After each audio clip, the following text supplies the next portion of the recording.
Okay, welcome everyone. My name is Elizabeth Lossis and I am from Duke University, the Nicholas Institute for Environmental Policy Solutions. And I am delighted to have everybody joining us again today. Usually in the last couple of sessions, Anna Drought has introduced the logistics, but Anna is on vacation right now, celebrating Bastille Day. So let me walk you through the logistics before we get going. Next slide. So just as a reminder, today's session is being recorded, and by attending, you are consenting to be recorded. Please also mute yourself. You'll have an opportunity to speak during the breakout sessions later today. Also, we are asking you to use the chat function. If you have any technical questions, we will be monitoring that, but also questions for our presenters. As I mentioned, for those of you just joining, we would appreciate if you could rename yourself on the Zoom function up in your screen. And we will be posting later during the chat a couple of times a survey for the post session. We would really appreciate if everyone could fill that in, and those who do will automatically receive a certificate of attendance for attending today's session. And finally, after the session, we will send to you a link of this recording, as well as all of the references and links that are mentioned throughout today's chat. So thank you again for joining us. Next slide. These sessions, we attempt to be very interactive. And one of the ways to do it is by polling your information, knowledge, and perspectives throughout. So we are going to be using, again, the Mentimeter tool. In the chat function right now, you should see a link to Mentimeter. You can do this on a separate device like your phone or tablet, or you can just do it on on your computer. So we're going to go ahead and practice. And as an icebreaker, please go to the Mentimeter site and answer these two initial questions. What one word would you use to describe your profession, and where are you in the world? So please, if everyone could take a moment to do that.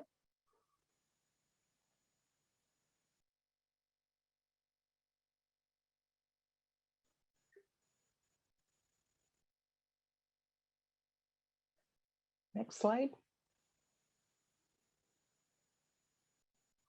So welcome again to our webinar. And I just want to remind those of you who are new that we have 3 missions for this webinar series. One is to exchange state-of-the-art knowledge on how to plan and build sustainable infrastructure. Today, we're going to be hearing about the second principle from UNEPS, which we'll hear about in a moment. But we've got some wonderful presenters today, and I think you're going to find the information really interesting. The second is to participate in an interactive forum and learn both from specialists as well as other practitioners who have had a wide range of experiences through case studies and through all our interactive activities. And then finally, we're hoping to connect and build a community of practice among individuals and organizations engaged in the sustainable infrastructure sphere. Now, on this last point, we've heard from several of you as feedback from the last 2 sessions that it would be great to have a way of connecting with people that you have met on this webinar series or have seen or heard speak. And so we are now going to try to help with that connection by creating a LinkedIn group. And in the chat function right now, we're going to go ahead and put that the link to that. We hope you will join. And this is a way, if you meet someone and you want to try and connect with them offline, or you want to share a resource that you're aware of or ask a question, we're going to try and see if we can do this through our new LinkedIn group. Next slide, please. So as you all know, our hosting organizations are Duke and the UN Environment Program, Conservation International, ITICOP, which is in the French Ministry of Transportation, and the Gray-Green Community of Practice, as well as Project ECHO, which is helping us on this, helping us with the format of our series. And we're very excited today to also be welcoming in a new partner, the International Coalition for Sustainable Infrastructure. At the end of this session, we're going to hear a little bit from Amy Leach about ICSI. It's a coalition, engineer-led coalition that is focused on promoting sustainable infrastructure. And I just want Amy to give a welcome right now. Just say hello. Amy is the head of programs at Resilience Shift and also will be representing ICSI. And she's also an associate in urban resilience, climate action, and sustainability at UNEP. Amy, are you there just to say hi? We will be hearing from Amy later in today's meeting. So welcome, ICSI. We're delighted to have you as partners. And then finally, moving on to today's session.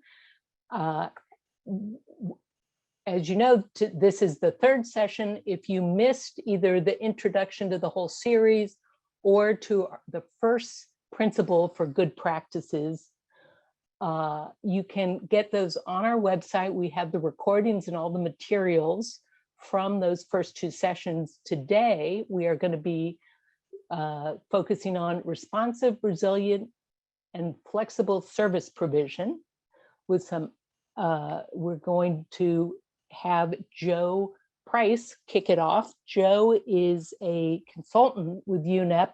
He works very closely with Rowan Palmer, who is also away this week, but Rowan and Joe are in the UNEP's Resources and Markets branch in Geneva. And Joe is part of the team coordinating the implementation of UNEA, or the UN Environment Assembly's resolution on sustainable infrastructure.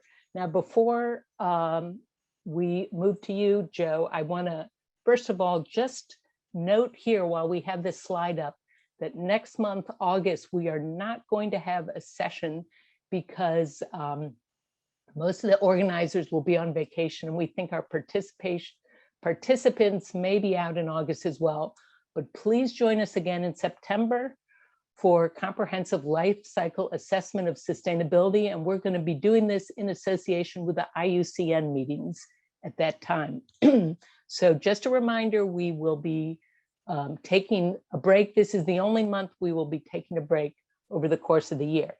So before we hand it over to Joe to introduce our second principle on responsive, resilient, and flexible service provision, I think I have a Mentimeter. I think, oh, there we go. Claire is going to share with us the results of that first Mentimeter question, just so we can see who's out there.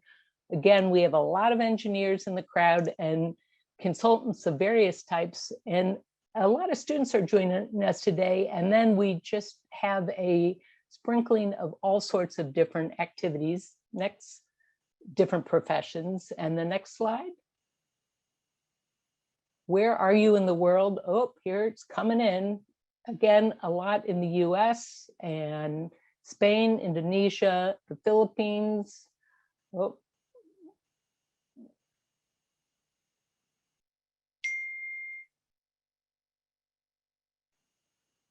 Okay, it's growing as we speak. All right. Well, as I think there are more coming in, but we're going to go ahead and move over to Joe to hear about that second principle. Joe, over to you. Thank you very much, Liz. Hi, everyone. So as mentioned, this series is structured around the 10 international good practice principles for sustainable infrastructure. And this session is about principle 2, which is called responsive, resilient, and flexible service provision. And like last time, the link to the principles will be shared in the chat, so you can access them there. Okay.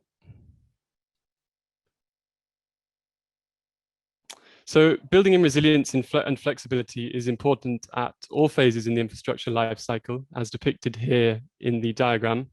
But it's especially important to ensure that early strategic planning and prioritization accounts for future shocks and future demands, so that individual projects and systems that are later implemented are fit for purpose and are responsive to user needs on the ground. And so I won't read out the whole principle word for word in the interest of time, but it's ultimately concerned with 4 key components, the first of which is understanding and managing demand, building in flexibility and resilience, promoting synergies for improved connectivity, and then balancing trade-offs in relation to the different dimensions of sustainability. And so going into a little more detail into each of those components, firstly, understanding and managing demand is about what could also be known as a needs-based understanding of the drivers of demand for infrastructure services.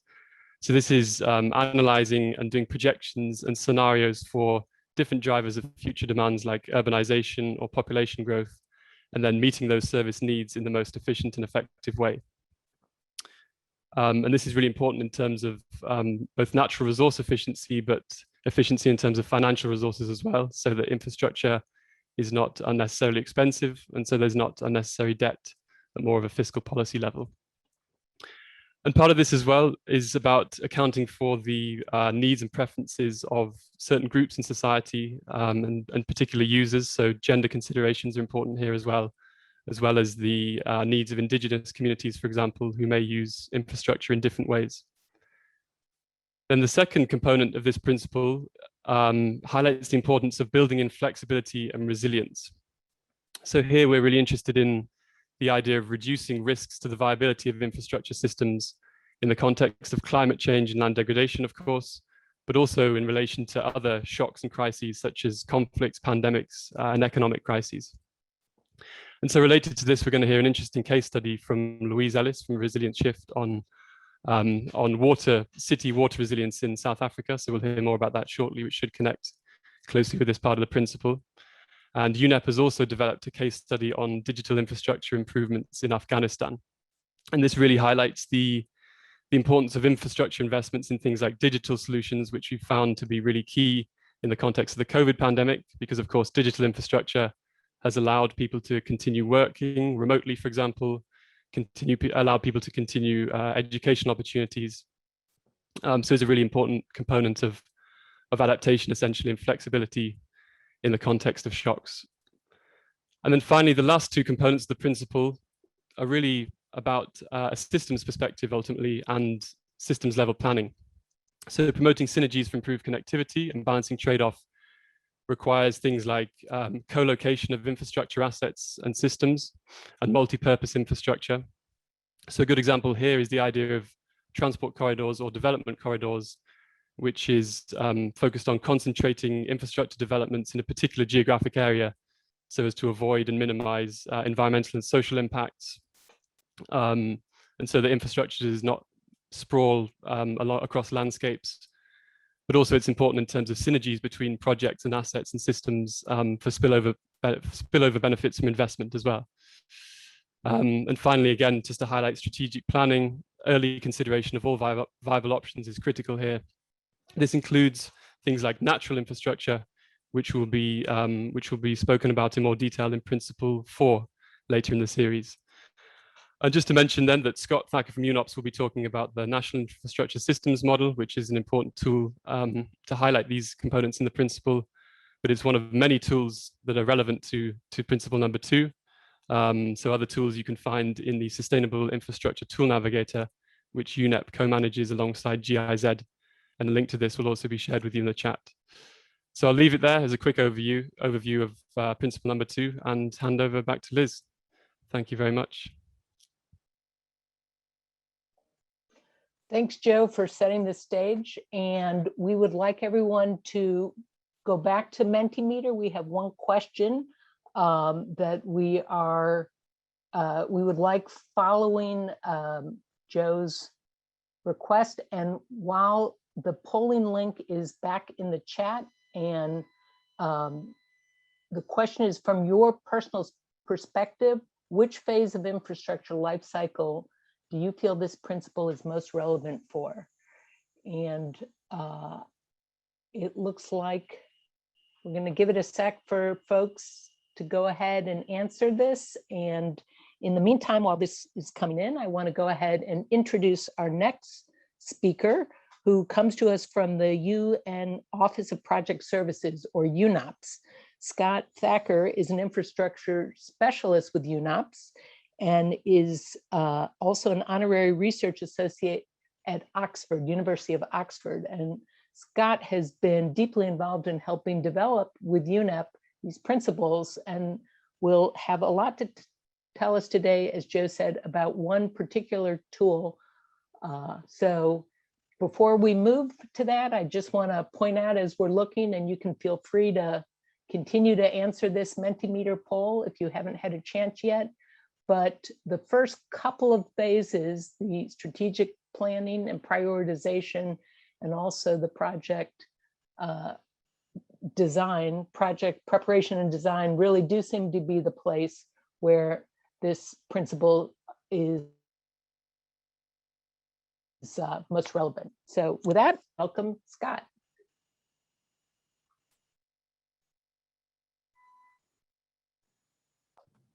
Thank you very much, and it's a great pleasure to be here speaking with you today on what is a very important series of talks and establishing this community. I hope now that you can see my title slide here. And indeed today I'll be providing the technical presentation for Principle 2 that Joe provided a great introduction to earlier. And indeed, that's where I wanted to start. My talk was on the 4 key areas that Joe spoke about, and that you can see on this slide repeated again. And I wanted to really emphasize that these good practice principles emerge from challenges, real large challenges that infrastructure decision makers face in the real world. And that's because infrastructure is big and it's complex, and it's difficult to understand the demand for future infrastructure services. It's difficult to make choices as to how we can meet those demands in an uncertain future, whilst balancing different trade-offs, performance in relation to economic, social, and environmental dimensions. It's difficult to understand the interdependencies of infrastructure, and to understand where sometimes they create positive benefits and sometimes they create risks. And finally, the difficulties in understanding the multitude of stresses and shocks that face infrastructure systems across what are often very long lifetimes. So the good practice principles here respond to these challenges, and I think they're an excellent starting point for to bring together a community. But of course, infrastructure decision makers can benefit from a whole range of different forms of support. And one of those is a series of tools called infrastructure systems models that can be used to provide really useful information to decision makers. In short, or in the simplest terms, they're computer simulation models that through a computer and through visualization, you're able to integrate different types of data on infrastructure to understand their performance, to understand the interactions between different infrastructure systems, to understand where there are synergies, where there are risks. Importantly, to understand what the demand might be for future infrastructure services and how decision makers can potentially respond to those demands. Perhaps as a decision maker, you might wish to build more infrastructure, but potentially you might want to reduce the demand in different ways. Now, it's important to have infrastructure systems models because they provide kind of a safe place for decision makers to explore and evaluate these possibilities without having to make the decisions in real, or before making them in the real world. And that's important because, as we know, infrastructure is really expensive, it's resource heavy, and we, quite frankly, we don't have the time or the resources or money to get those decisions wrong. As Joe highlighted in his talk, there are a number of different infrastructure models out there. I will be focusing the talk today on one of those, called the National Infrastructure Systems Model, abbreviated as NISMOD. This is a tool that's been developed over the past 10 years at the University of Oxford and over the past 5 years in collaboration with UNOPS. And one of the main qualities of NISMOD is its ability to connect up and look at the interactions between multiple different infrastructure sectors.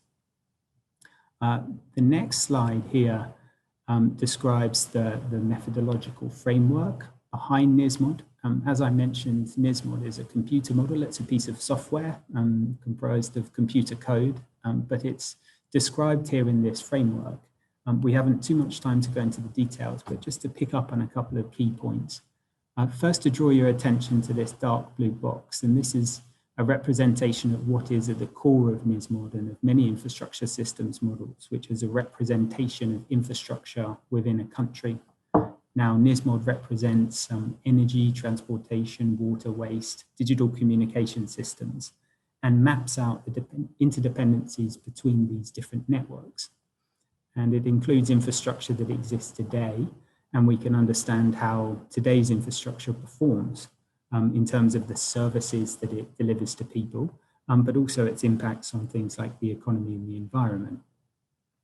But what's very powerful about NISMOD, and indeed other infrastructure systems models, are our ability to look towards the future, to be able to understand if we have different drivers of demand coming into play, if we have changing population in the future, if we have changes to the global economy, changes coming in through the climate, how do we expect demands to change? How do we expect our infrastructure systems to perform under those conditions?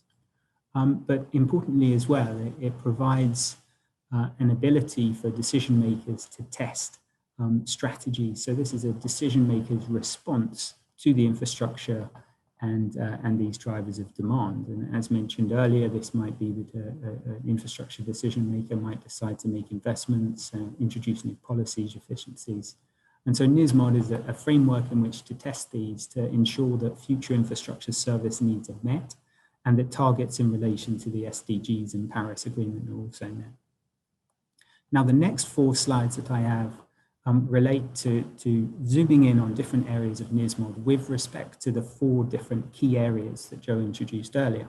The first of those, understanding and managing demand. So NISMOD takes or addresses this area by representing and including different demand drivers. Now, depending on which country we apply NISMOD in, it includes different types of demand driver. So for example, this is a graphic from a recent study we developed in the Caribbean island of St. Lucia. There, it's incredibly important to understand the impacts of tourists and tourism on the island, as well as the residential population. So for example, when here computing electricity demand into the future, we understand the service-based needs of both tourists as well as the residential population. Now that's important because they use different services and they have different demands. So at peak time, so when electricity is used most on the island, tourists use up to 8 times more electricity than residents. So it's important to have these kind of disaggregate effects within the modeling. And looking towards the right-hand side of the figure, this right-hand graph, we then compute and provide forecasts through time through the model of what we expect demand to be. Now this graph shows this red line going up. This is just one demand scenario for energy through time between now and 2050. Within the modeling, we test multiple scenarios, but for simplicity, we just have one here, and that's a moderate growth scenario. Now, what's important for decision makers is to be able to appreciate demand and the range of demand that they might experience in multiple sectors, but also to be able to understand that and the performance of infrastructure in relation to the supply of that service that's available. Now, the background colors of this graph in gray and yellow here show that indeed there is supply of electricity on the island to meet this demand now and into the future, which is on the one hand good, but looking more closely and in discussions with the government of St. Lucia, under this scenario, were able to pick out some areas that they would like to improve and to balance into the future. One of those is that although there is a capacity margin that's decreasing into the future below safe limits, which can increase the risk of blackouts on the island. The second is that although there is supply, 98% of that is from diesel generation, which is, as we know, very polluting, but also very expensive as it's subject to volatility in the oil markets. And so this brings me on to into the second part of NISMOD and one of the second components of the principle Joseph mentioned earlier, which is the need to balance trade-offs in performance. Because of these challenges, the government was then able to test a response, a strategy. We want to be able to address the challenge of enabling a reliable capacity margin into the future. We want to be able to move away from the majority of, or from 98% diesel generation in alignment with the SDGs to go down towards 50% renewable generation and 50% diesel generation. So having a much more low carbon environmentally friendly system. And so NISMOD is then used to test the portfolio of supply side options, new technologies like solar and wind, and on the demand side, efficiency improvements and demand reduction that can then come together cumulatively. And it's important that the demand side reductions are there because they're often the cheapest low-hanging fruit to introduce to be able then to meet the targets that they set. Thirdly, in relation to interdependencies and synergies, NISMOD incorporates the various interconnections between different infrastructure systems. This graphic represents those sort of stresses but also contributions that can take place between different infrastructure systems at 2050, again, under just one scenario of moderate growth, showing how developments at the airport and port can increase service demand in multiple sectors, which needs to be planned for, often forgotten, but needs to be planned for, whilst also how potential solutions on the supply side with waste to energy can produce or can deal with a fraction of the waste produced on the island whilst also producing energy, and also how water efficiency savings can not only reduce the amount of water that's required, but also reduce the amount of wastewater treatment that's required. So there's a positive, and there are positive synergies to these as well, that by incorporating interdependencies in models, one's able to take a look at. Finally, with relation to the good practice principles, it's important to ensure that infrastructure is resilient. In the case of the work in St. Lucia, this is through geospatial network risk analysis, mapping out assets, understanding which of those might be subject to climatological hazards. Here we see through evaluating sea level rise, storm surge and flash flooding that 2 port facilities are currently at risk. But beyond identifying assets, what's incredibly important is to understand the potential impacts of failure, because it's those impacts of failure that we seek to avert by building resilience, and they provide a case for investment in adaptation and resilience building. The port in this case provides 57% of the freight capacity in the country. That's a service that it provides, but that freight has a huge value in economic terms, $500 million. And more importantly, that the freight that's navigating through these terminals underpins development under 75 SDGs. So it's incredibly important that we adapt these assets to safeguard these development gains.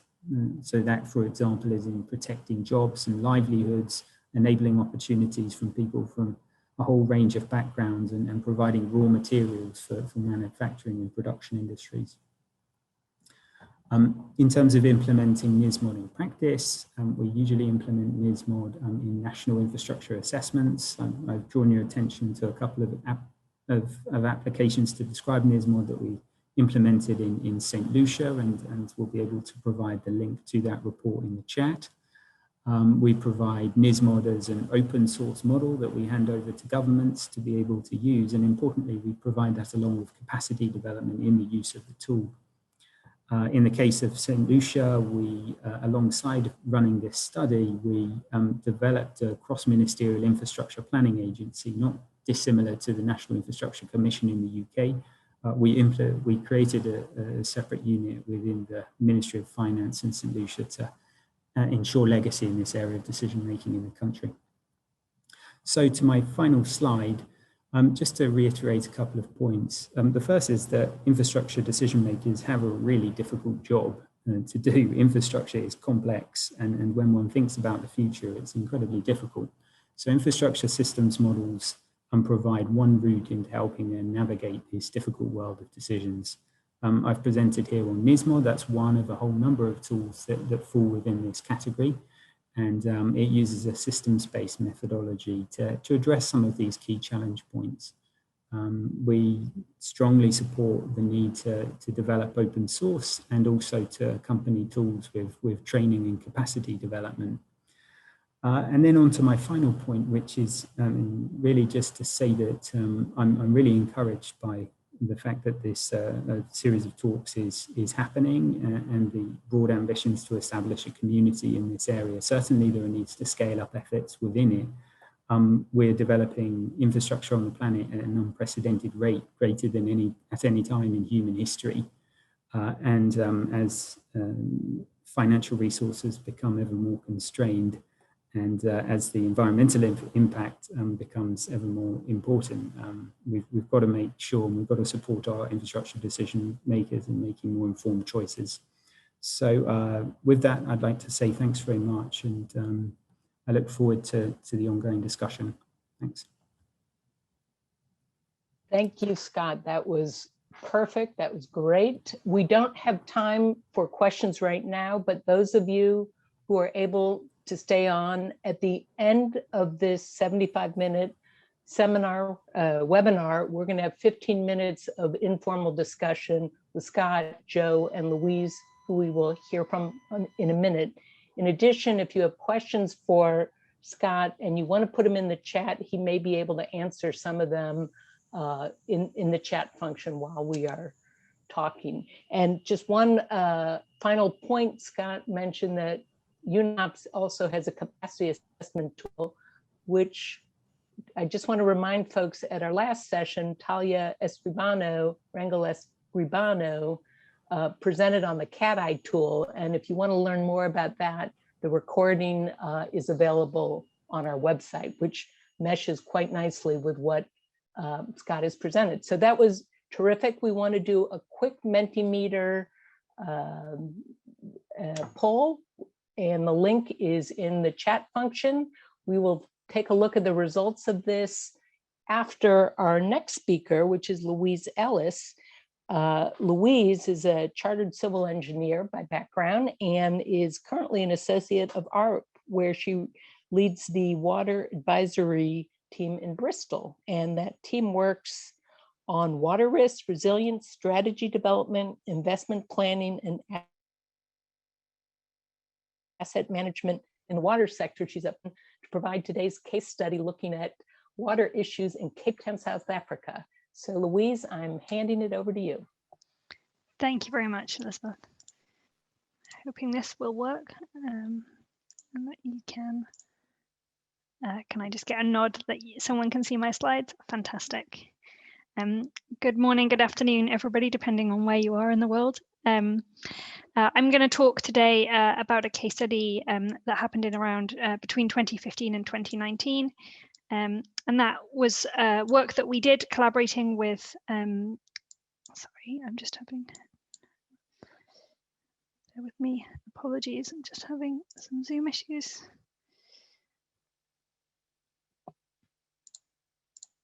We go. So work that we did between 2015 and 2019, collaborating with the city of Cape Town during the drought to develop and implement the city water resilience approach, which is a multi-stakeholder participatory approach to develop a kind of shared understanding of the resilience challenges that the city faced and develop, crucially, a shared action plan moving forward. Before I begin, I always forget the very long list of partners involved in the project, so I'll just give a nod to the Resilient Shift, the Rockefeller Foundation, the Stockholm International Water Institute, the Resilient Cities Network, the World Bank, and AGWA, the Alliance for Global Water Adaptation. So our work in Cape Town covered a variety of different shocks and stresses across the water cycle, including things like too much, too little water, and also water quality issues. But today's presentation in the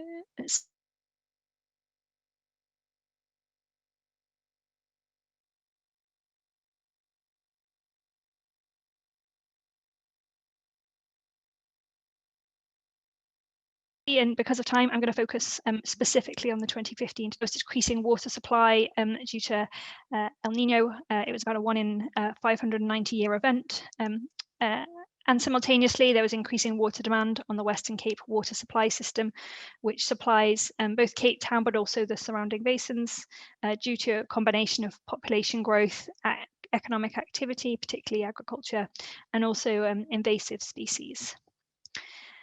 And the work that we did with them was around strategic planning. So I'm really pleased to see in the Mentimeter that strategic planning was one of the areas where we thought resilience could be implemented. We did work on strategic planning with them using this 5-stage approach, the city water resilience approach. And it was really developed to help cities grow their capacity to provide high quality water resources for all residents and to protect them from water related hazards. Just going to provide a little bit of context. These are the only graphs in my presentation, so I'll briefly run through them, but I wanted to share 4 graphs. Starting in the top left-hand corner, the 3-year drought in Cape Town started in winter of 2015 and lasted until 2018. Cape Town's always experienced kind of variable rainfall patterns, and they designed their system to achieve a 98% supply assurance in a given year. But the 3-year drought was a 1 in, as I mentioned, 590 year event based on historical rainfall records. It's worth saying that is based on historical rainfall records, and I think we're seeing more now than ever that the past isn't a predictor of the future. And therefore, due to climate change, they are experiencing these additional uncertainties in rainfall, temperature, and wind.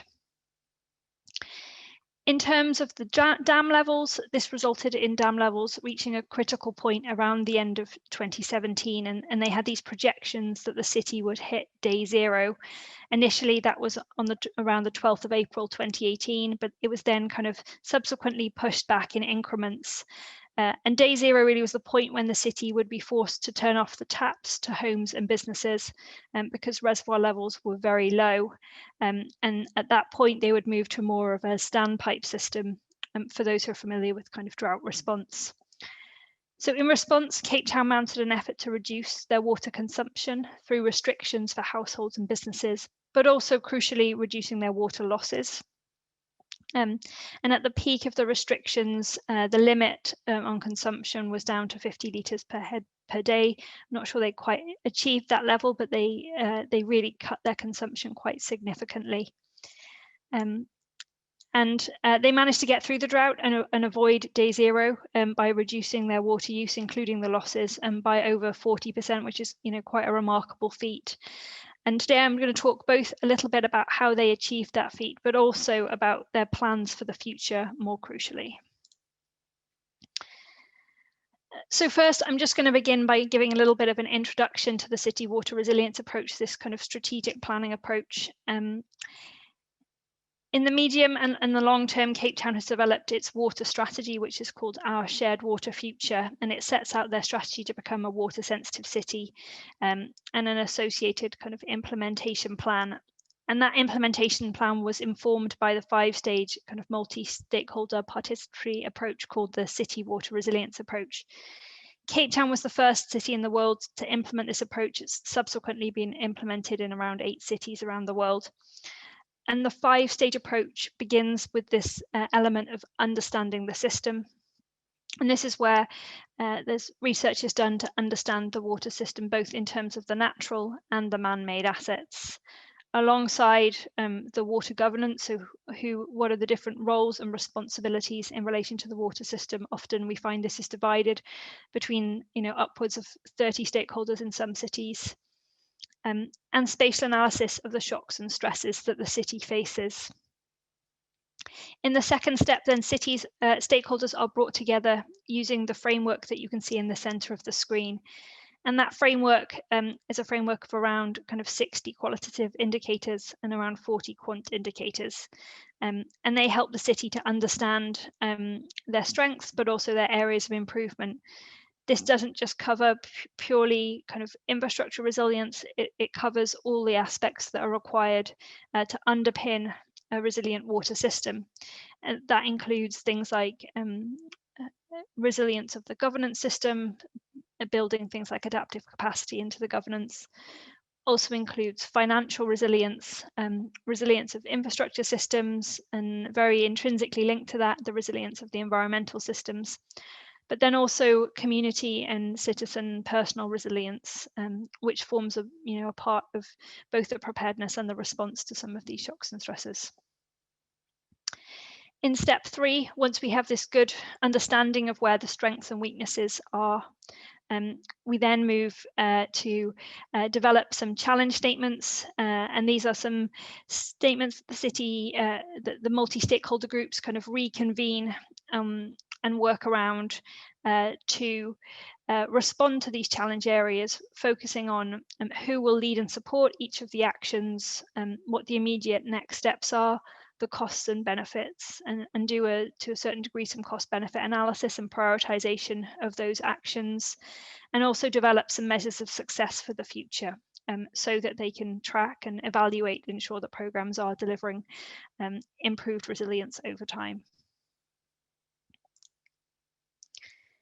I'm going to jump here first. So thinking about Cape Town in particular, through that process, the City of Cape Town engaged with more than 120 stakeholders, and they developed in the center of the screen. You can see the framework, the results from the City Water Resilience Framework. The areas in green are areas where they're particularly strong, and the areas in pink and red are areas for improvement. And they went through this step, as you can see in the bottom of the middle of the screen, going from these kind of challenge statements through to root causes, understanding what really are the root causes of these challenges, through to developing a long list of opportunities, through to developing these interventions. Crucially, these workshops included a really vast variety of stakeholders, from community groups through to very technical stakeholders like Department of Water representatives, through to the city's communications team, the real variety of stakeholders. And I think that's really important to get the different perspectives on the water system. They developed 9 actions in Cape Town. Some of those actions include things like designing and establishing an approach to co-fund water infrastructure and services, developing a decision support system to enable kind of effective management and optimization of the water resources, and developing an adaptive plan for water resources in the city. So over time, they can work out what resources that they need to mobilize as climate change gives us increasing uncertainty over the water resources in the catchment or basin. So these 9 actions have formed part of the implementation plan for the water strategy. I also wanted to talk a little bit around Cape Town's immediate response to the drought, because I think there's some great lessons to be learnt here. And this included both plans to increase supply, but also to reduce demand. On the demand side, residents were urged to limit their water use to 50 litres a day, and received quite detailed information on how to do this. This is in the top left-hand corner of the screen. And as part of that, there was a big kind of communications campaign with dam levels, reservoir levels, being announced every week on the radio, and a water outlook report kind of regularly published. Cape Town also created an online map with kind of green dots showing which houses were complying with restrictions and which weren't. And those failing to kind of comply had a water management device installed. A lot is talked about on the kind of citizen and customer engagement side, but maybe less well known is that Cape Town embarked on a very large program of water pressure management and leak detection, and that played a significant role in reducing their water losses. They also worked with businesses to play their part as well. Some breweries, for example, stopped production and made their groundwater sources available to the public. Others installed water-saving devices in production lines and influenced their supply chains as well. On the supply side, Cape Town initially explored large supply schemes, but the timeframes for delivery just weren't feasible. So instead, they commissioned 3 temporary desal plants alongside additional abstraction from their aquifers and their water recycling plant. Outside of the city, I think it's important to really understand the relationship between the city and its wider basin, and agriculture played a huge role. Farmers limited their production to the most efficient areas of the fields, and the province released a tool which is called Fruit Look, which allows farmers to see which parts of the field that just aren't being very productive in terms of biomass, and so to really focus their efforts on areas of the field where they're getting efficient kind of agricultural techniques. So in terms of some of the challenges and the findings from this case study, I think one that I've mentioned already is that the past isn't necessarily a predictor of the future, and I think we're increasingly seeing that. And a scenario-based approach where you look at kind of multiple views of what the future might look like makes for a much more informed and evidence-based decision-making. Similarly, thinking about adaptation pathways allows us to make kind of least regrets decisions in terms of what we invest in, and allows us for some more flexibility as we learn over time. Similarly, redundancy and flexibility of water sources is key. Cape Town was something like 95% reliant on surface water sources going into the drought. They're slowly bringing down that percentage and having a much more diverse portfolio of water resources. And I think that will be a key kind of going forward, not putting all our eggs in one basket. In a crisis, projects require the same level of scrutiny, and I think that's really important, not to just jump into kind of a knee-jerk reaction. There were great big plans for large desalination plants in Cape Town, and they just wouldn't have been online in time to make any difference to the drought, and would have been significantly expensive and have a significant financial burden for the city and the country as a whole. So I think it's really important that we give the same level of scrutiny to those kinds of projects. Transparent and open communication with the public during crises is essential for building trust. And I think probably my key takeaway is that integrated water governance is a key for adaptive capacity, really understanding all of the different sources, but also all of the different users of water, all of the different roles and responsibilities for managing the water system is really key to building resilience in the water supply system. Household behaviour change is difficult, but I think we've seen it's achievable. You just need the right mix of incentives, restrictions, and build trust. Water resourcing and pricing and financial mechanisms must align with the necessity of reducing water consumption. In Cape Town, with the reduction in water consumption, we also saw the reduction in tariff collection, and that made the financial position in Cape Town for the water supply system much more challenging. And so going forward, we really need to think about how we both incentivize people to reduce their use of water, but also how we ensure the financial viability of utilities moving forward. And finally, language matters. The Day Zero campaign affected enormous reductions in demand, but also at a cost to the city's reputation and economy, particularly tourism. So just some key lessons learned. I think participation, especially for underserved or vulnerable communities, really helps to gain a shared understanding of the challenges and build a foundation for shared action plans, where everybody has a role to play, I think, in many of these action plans.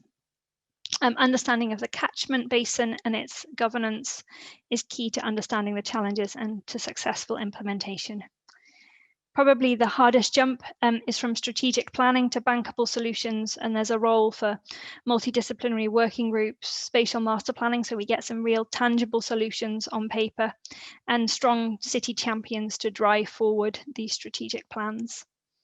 And finally, don't waste a crisis. It's often a crisis spurs a lot of action, but also don't forget the rest of the water system. Cape Town's, and today I focus very much on the drought, but Cape Town also has challenges in terms of sanitation and also water quality of its water sources. And I think, those are really important things to consider. That's it from me. Thank you very much, everybody.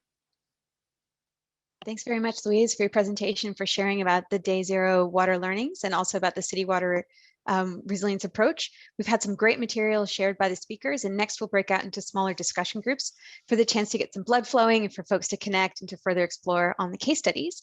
You'll be getting an invitation to a breakout room, and there'll be a couple of questions in the chat to help support the discussions, and also a Menti poll to share your takeaways. Then we're going to rejoin the bigger group and share back the Menti results from all the breakout sessions.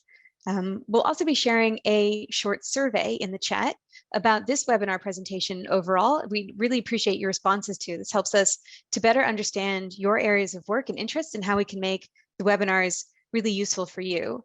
Okay, so here we go to the smaller groups, and I point your attention to the chat where you can see the breakout group questions and the Menti link. Welcome back, everybody, to the main chat. We're just waiting for folks to join in from their other breakout sessions. We had a great discussion in our room and look forward to seeing some of the results from the Menti surveys from other groups as well. And also really wanted to remind people to continue the conversation. We'll keep the Zoom link open after our session for some more open chat. We had a lot of good discussion around crises and measuring in policy and politics. Vulnerable communities that we wanted to continue exploring. So if you didn't get a chance to say what you wanted to say, please stay on for the chat. But Elizabeth, turn back to you. Thank you very much. You are on mute.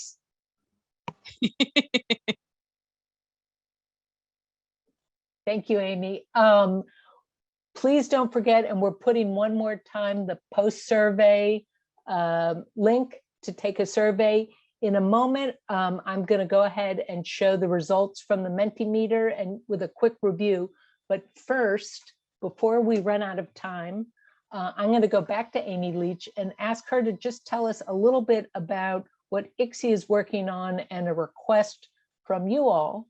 And after that, we'll come back, see the results from the Mentimeter. And then for those of you who have an interest in time to stay on, we'll have an informal conversation with the presenters and anyone else for the rest of the half hour. So Amy? Great, thanks so much, Elizabeth, appreciate it. For those who weren't in my group, I'm Amy Leach. I'm the head of programs with the Resilient Shift, and we're really pleased to share with you today about infrastructure pathways. This is a new ICSE initiative that's led by the Resilient Shift and in partnership with UNEP.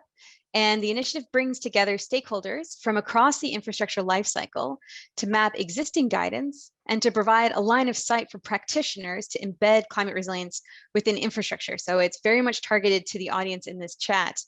Infrastructure pathways will bring together existing guidance on climate resilient infrastructure and to provide that consistent line of sight across the lifecycle to support practitioners in making decisions to embed climate resilience throughout their projects to enable better infrastructure systems that are safe, sustainable, and resilient. Also want to point you to the chat where Sarah has very kindly posted a link to the Infrastructure Pathways website. Thank you, Sarah. The initiative is also backed by an extensive review of existing guidance and broad stakeholder engagement across the value chain to define what good looks like and to also foster collective impact across practitioners. And there are many excellent guidance documents, tools, and standards that are designed to help different stakeholders enhance resilience, but the space is crowded and confusing and actually quite fragmented, which prevents non-experts from actually really deeply engaging and successfully adopting guidance or standards. And so Infrastructure Pathways aims to organize, consolidate, and synthesize what exists in the market using a consistent framework that provides that through line of climate resilience across the life cycle of infrastructure. And we're seeking individuals and organizations who are keen to join our user panel and who can provide feedback on infrastructure pathways during some beta testing that we'll be doing in September of this year.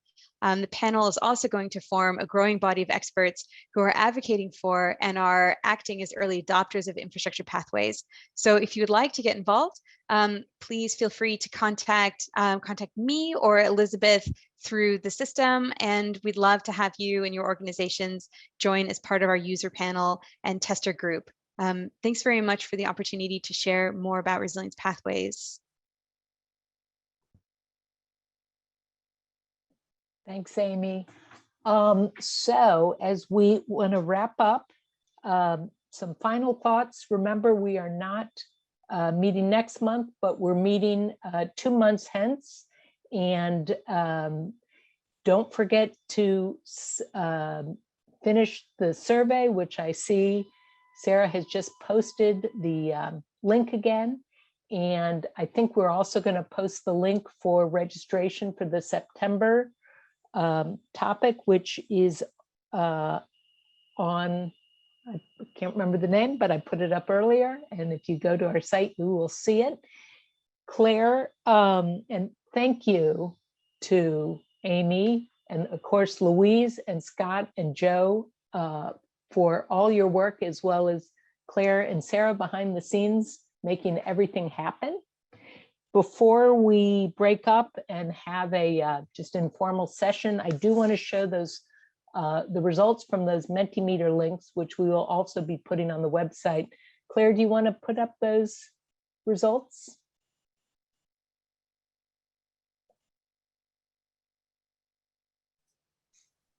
Okay. Oh, Claire, can you put up the result first from the previous Mentimeter poll? That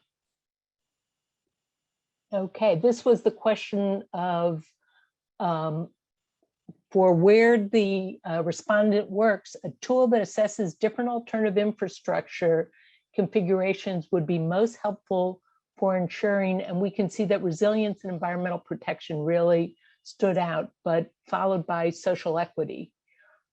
And I think we've heard in these various presentations really confirming some of those excellent attributes. And then some of what we've heard back from those other 2 Mentimeter questions.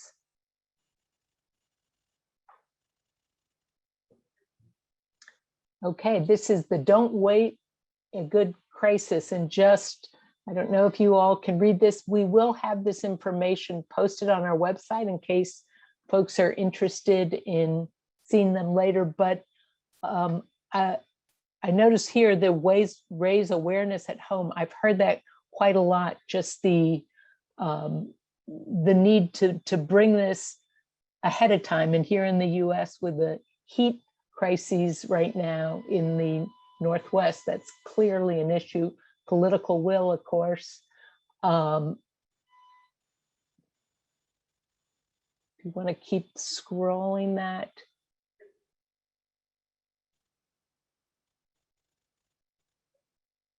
All right, I'm seeing these all for the first time as well. The multidisciplinary approach is really, with this systems-based learning, critical to what we've heard. And then the other question was,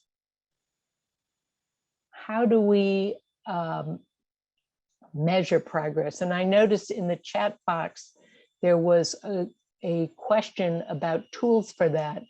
There will be a session specifically on monitoring and evaluation later in the series. And I know we have even some experts in the crowd I saw on this topic. So we will be getting back to that question of how to measure, but we have a series of interesting comments. Issues like resilience really are difficult to measure, as we see here.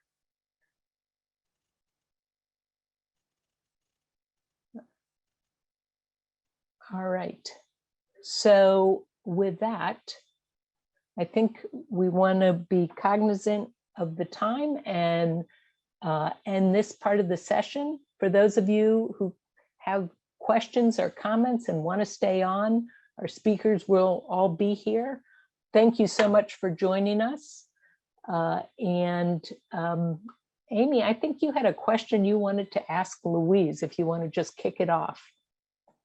Sure, thanks very much. I appreciate that. We were really interested in exploring the applicability of the city water resilience approach in cities with lots of water and not so much water, and wondered if you could share some of your thoughts about that.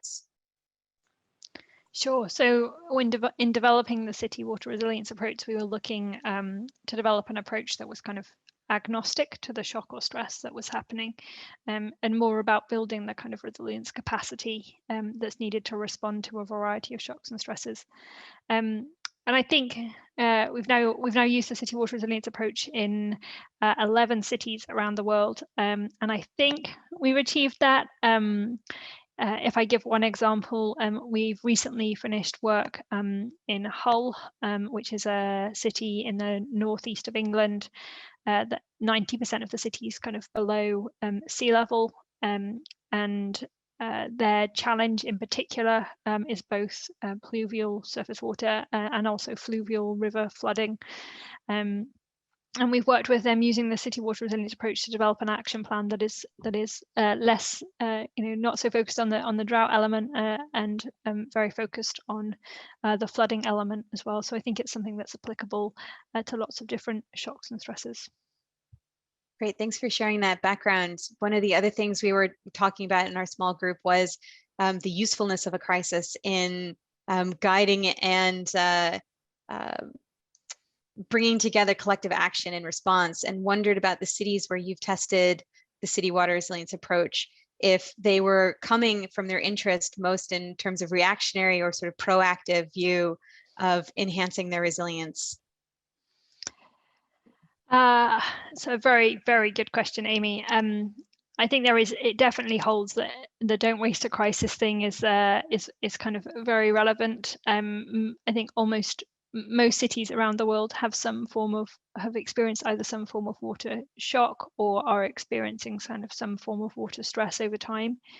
I'd say most of the cities have one particular water stress or shock going into the city water resilience approach that they're very cognizant of.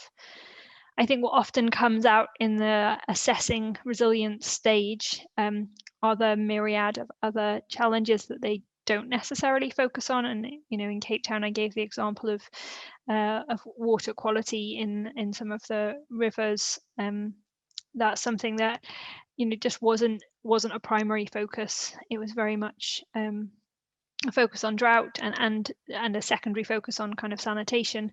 But I think that's now more coming to the fore. There's a lot of community activity and pressure around the quality of water in the rivers, and that's something that they maybe hadn't thought about before, and they now have more of an action plan around. So I'd say most cities have an eye on some kind of challenge. If I think of Miami, where we've worked, that was very much around kind of saline intrusion and risk of storm surge and sea level rise. Hull is obviously particularly around kind of pluvial and fluvial flooding.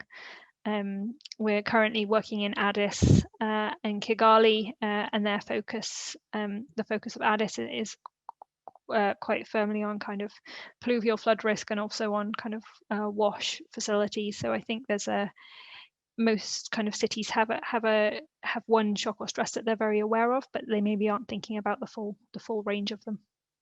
I think it's fantastic to share the diversity of the cities that you're working with, that can find value in the approach set out in the water resilience approach. Something else that you had mentioned in your presentation was looking at our water and sort of the governance, bringing together the stakeholders. Something, I guess just the last question for you, building on something we were talking about in my small group, was around the need for diversity of voices, especially recognizing the needs of disadvantaged minority and excluded communities, and the process that Our Water takes in really providing a space to hear from everybody across the water spectrum, I think is so valuable, and would love to hear some of your thoughts on that as well. Yeah, absolutely. So Our Water is a free online tool that anybody can use. It allows you to map the water system in terms of the kind of physical and assets, but crucially for each asset, consider what stakeholders are involved in the management of that asset, both from the kind of financing perspective, operations, who's kind of responsible for maintenance, all the different elements in relation to the water system. And what that often brings out is a very long list of stakeholders that I think typically across the world, the management of water systems is relatively fragmented across a large number of stakeholders. And it can be really powerful to get stakeholders in the room to have these kind of multi-stakeholder conversations. And crucially, as part of that, our water tool, what we do is also consider the different communities and the different community groups that have a particular interest in water, and that often includes kind of vulnerable community groups. And you hear some of the, the flip side of it. When you think of Miami, everybody thinks of the very nice kind of waterfront properties that are in the kind of millions of dollars level, but one of the real challenges that Miami faces is climate gentrification, which I really hadn't heard much about until I met with some of the community groups. And the area of higher ground to the kind of west of the city centre is experiencing kind of an influx of property developers who are looking to kind of think about what the future of property looks like in Miami, and looking to go to areas which are more protected from the kind of sea level rise and the storm surge, and that's putting up property prices in areas which were previously kind of affordable. So you've come out with really interesting kind of case studies and really interesting challenges when you bring these kind of community groups together. Thanks so much. And thanks also for sharing in the chat. Just point everybody to the main room chat where Louise has shared more information about the city water resilience approach that's available on the Resilient Shift website. Thanks very much for that. And thanks, Elizabeth. If others want to jump in with questions, or either jump in or raise your hand, until someone does this, I want to ask a question of Scott, if he is still, there's Scott on my screen. Scott, with the NISMID tool, once you come up with your results, which can often be fascinating, but how do you take it from these modeled scenarios to implementation? How do you get the uptake of the results amongst different communities? We had an interesting chat in our group from a project in India, where they were working on the implementation of what their study came out with. But what have you found with NISMID? Yeah, thanks a lot. I think that, I guess, two parts to that answer. One is as a study in isolation, thinking about the way in which you might take action towards recommendations from the study, and then indeed how this study could and should form part of a much broader transition that governments go through to become more autonomous and empowered in the way in which they make decisions. So on the former, I think that what we've seen is that often as recommendations, we're recommending certain investments that could be made in infrastructure to either strengthen the resilience or to provide additional capacity or draw in policies. And obviously working with stakeholders is incredibly important for that. And we typically work with different ministries across governments, and it's important to have their buy-in to be able to actually cause any effect and change. Therein is a responsibility to tell important stories and narratives with the results, to be able to engage ministries and convey to them why it is that action is necessary. So in countries that we work, like in St. Lucia, recommending policies and investments that are now starting to come through, which is interesting. But I agree with one of Louise's sort of final conclusive points, which was on this kind of awkward interface between strategic planning and recommendations, long lists of activities, and on actually getting those financed. And I think there's a huge gap that needs to be bridged there between sort of the outputs of these type of models and studies and actually the finance community kind of being a part of the discussion and making them happen. On the second point, I think that we also have a responsibility to make these kind of studies the mainstream. We live in a situation at the moment where there's often external consultation from countries, from the likes of the UN or other organizations. And I think there's a very large responsibility to develop capacity within the countries that we work. And to reiterate some points from the slides I gave earlier, the progression towards open source tools and capacity development in countries to use tools to be able to be empowered to make those kinds of decisions, rather than relying on the UN or external consultants to come in and be a part of that. And I think that's certainly in every country in which we work an attitude that's very well appreciated in countries, but of course requires an enabling environment within governments to be in place for that to happen, and a capacity in strategic infrastructure planning and or otherwise. And what we found is that then the sophistication of tools and the way in which they're communicated is really important to strike the right balance in terms of the type of decisions that are being made in different governments around the world. Decisions in the UK are now around 5G, digitalization, and certain types of technology, and those differ from in countries and contexts globally. And I think we need to make sure that we get the right models in the right countries and the right literacy on them. Back to you, Liz. Thanks, Scott. I do want to open it up if anybody wants to pop on and either ask a question or make a comment.